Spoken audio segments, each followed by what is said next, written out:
नमस्कार, आप देख रहे हैं आज तक। आपके साथ मैं हूं सईद अंसारी। स्वागत है आपका दुनिया आज तक में। दुनिया की हर बड़ी खबर इस बुलेटिन में हम आपको दिखाएंगे, लेकिन उससे पहले नजर दुनिया टॉप 10 पर।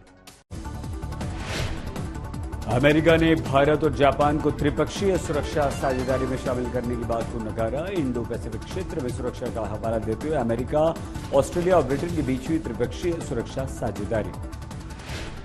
हाल के दिनों में ऑस्ट्रेलिया फ्रांस के बीच आए रिश्तों में खटास पर बोले ऑस्ट्रेलिया के प्रधानमंत्री। कहा उन्होंने फ्रांस के राष्ट्रपति मैक्रो से बात करने की कोशिश की, मगर नहीं हो सके सफल। साथ ही कहा दोनों देशों के बीच रिश्ते सुधारने में संयम की जरूरत है। ताइवान की सरकार ने comprehensive and progressive agreement for trans pacific partnership में शामिल होने के लिए औपचारिक रूप से दिया आवेदन।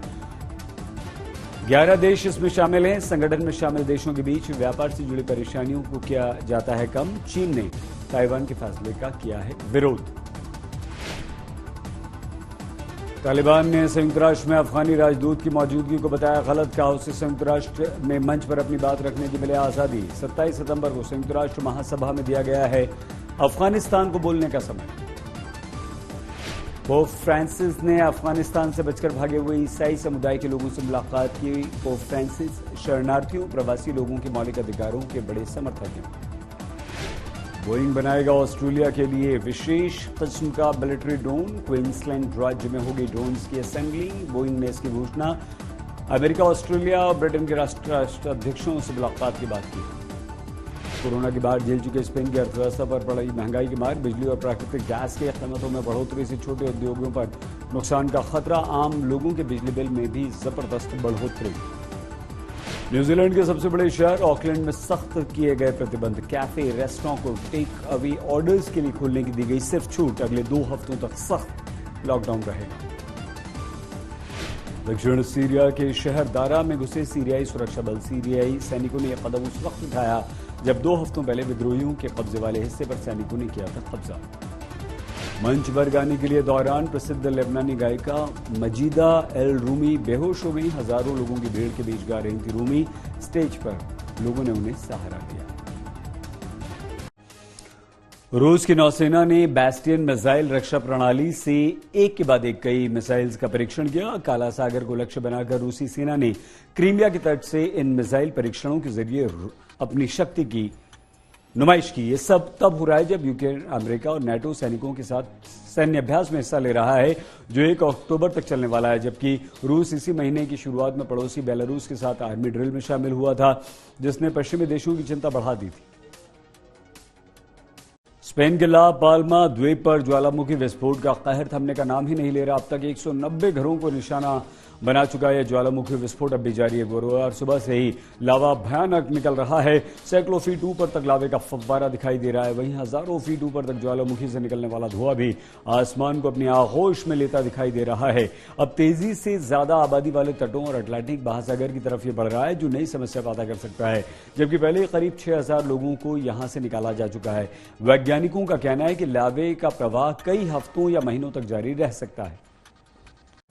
खबर जापान की, जहां के रेस्टोरेंट उद्योग की कमर टूट चुकी है। कई रेस्टोरेंट बंद हो चुके हैं तो कई बंद होने के कगार पर हैं। कोरोना और सरकारी फैसले का दंश झेलते यहां के रेस्टोरेंट उद्योग अब अपनी सरकार से इसे बचाने की अपील कर रहे हैं। ग्राहकों का इंतजार करते ये वो जापानी रेस्टोरेंट हैं जो कभी ग्राहकों से भरे रहते थे। कोरोना महामारी और सरकार की पाबंदियों के चलते अब इन रेस्टोरेंट मालिकों के सामने गुजर बसर से जुड़ी परेशानी सामने आ रही है। तस्वीरें जापान की राजधानी टोक्यो की हैं, जहां पिछले 2 सालों से कोरोना महामारी के चलते इन रेस्टोरेंट मालिकों का कारोबार आधे से भी कम हो गया है। कोरोना महामारी ने यहाँ के रेस्टोरेंट उद्योग की कमर तोड़ दी है। हालात ऐसे हो गए हैं कि महामारी के चलते न सिर्फ छोटे बल्कि बड़े बड़े रेस्टोरेंट भी बंद होने की कगार पर खड़े हैं। इन लोगों का मानना है कि इन सब के लिए कहीं न कहीं सरकार की नीतियां भी जिम्मेदार हैं। सरकार के ताज़ा फैसले में यहाँ के रेस्तरां में शराब परोसने को लेकर पाबंदी लगाई गई है, तो वहीं रेस्तरां और बार को खुले रखने के नियमों में भी बदलाव किया गया है, जिससे ये रेस्तरां पहले की तुलना में काफी कम समय के लिए खुल पा रहे हैं। नतीजा ये हो रहा है कि दिनों दिन इन रेस्तरां मालिकों की बिक्री घटती जा रही है। यही वो सारे कारण हैं जिसके बाद यहाँ के रेस्तरां मालिक अब जापान के होने वाले नए प्रधानमंत्री से इस ओर ध्यान देने की अपील कर रहे हैं। आज तक ब्यूरो।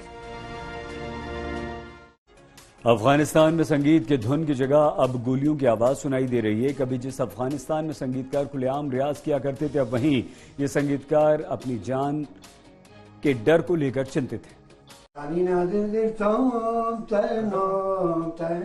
कभी सिर उठाकर गाना गाने वाले और महफिलों में समा बांध देने वाले ये कलाकार अब कैमरे पर आने से भी डरते हैं। कभी जिन गलियों में संगीत की धुन सुनाई देती थी, वहाँ अब सन्नाटा पसरा है। तस्वीरें अफगानिस्तान की राजधानी काबुल की हैं, जहां तालिबान के आने के बाद से तानपुरे की मीठी तान के बदले गोलियों की तड़तड़ाहट सुनाई दे रही है। अफगानिस्तान के नेशनल इंस्टीट्यूट ऑफ म्यूजिक में वाद्य यंत्रों के सामने बातें करते ये वो तालिबानी हैं जिन्होंने अफगानिस्तान के हर एक शहर को संगीत से दूर कर दिया है। जिस अफगानिस्तान में कभी एक से बढ़कर एक संगीतकार हुआ करते थे, वहाँ अब कट्टर सोच वाले तालिबानियों का खौफ है।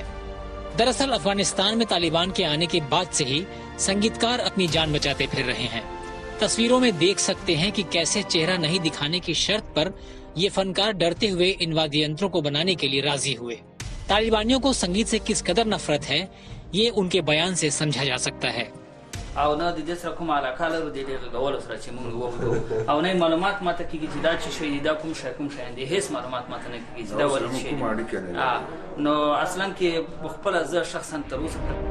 एक तरफ तालिबान का गाना बजाना बंद करने का फरमान, तो दूसरी तरफ उन संगीतकारों का डर जिसमें ये लोग अफगानिस्तान से निकलने को बेताब दिख रहे हैं। कुछ जहां देश छोड़ने में कामयाब हुए, तो कुछ अभी भी देश में रहकर तालिबान का सामना कर रहे हैं। तालिबान के आने के बाद से ही यहाँ शादियों से लेकर कराओके पार्लर में अब गाना बजाना ना के बराबर हो चुका है। यही वजह है कि अब ये संगीतकार अपनी गुजर बसर के लिए दूसरे विकल्पों पर विचार कर रहे हैं। आज तक ब्यूरो।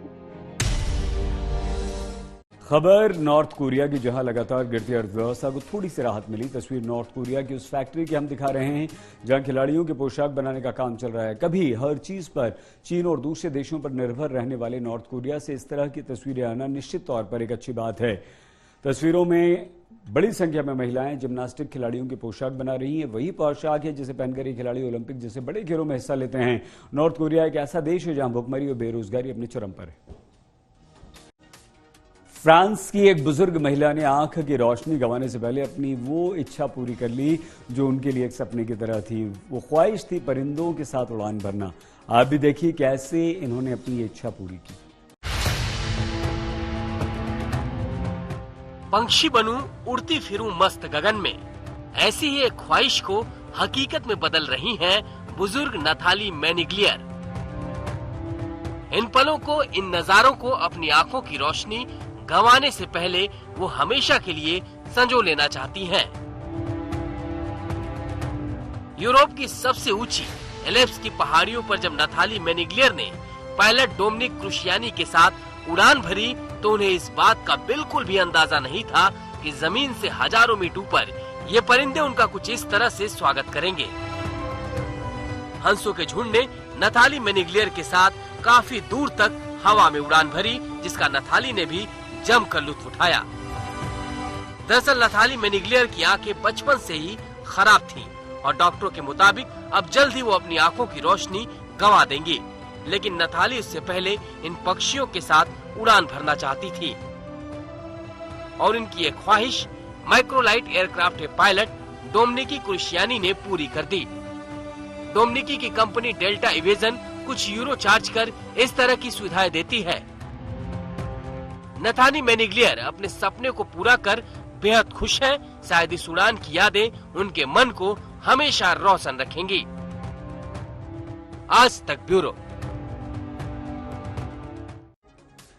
इटली के पुगलिया में क्लिफ डाइविंग का शानदार इवेंट हुआ, जिससे डाइवर रेहनन इफ्लैंड ने इतिहास रचा। इफ्लैंड लगातार 11वीं बार वर्ल्ड सीरीज विमेंस टाइटल की चैंपियन बन गई, जो कि मेंस टाइटल को बचा पाने में पूर्व विजेता हैरी हंट सफल रहे। खराब मौसम होने के बावजूद इफ्लैंड की इस सफलता पर उनके चाहने वालों ने बड़ी गर्मजोशी के साथ उनका स्वागत किया और बधाई दी। इफ्लैंड ने सिर्फ इटली के पुगलिया में 5वीं बार वर्ल्ड चैंपियन का खिताब अपने नाम किया। कुल 11 बार वो विजेता बन चुकी।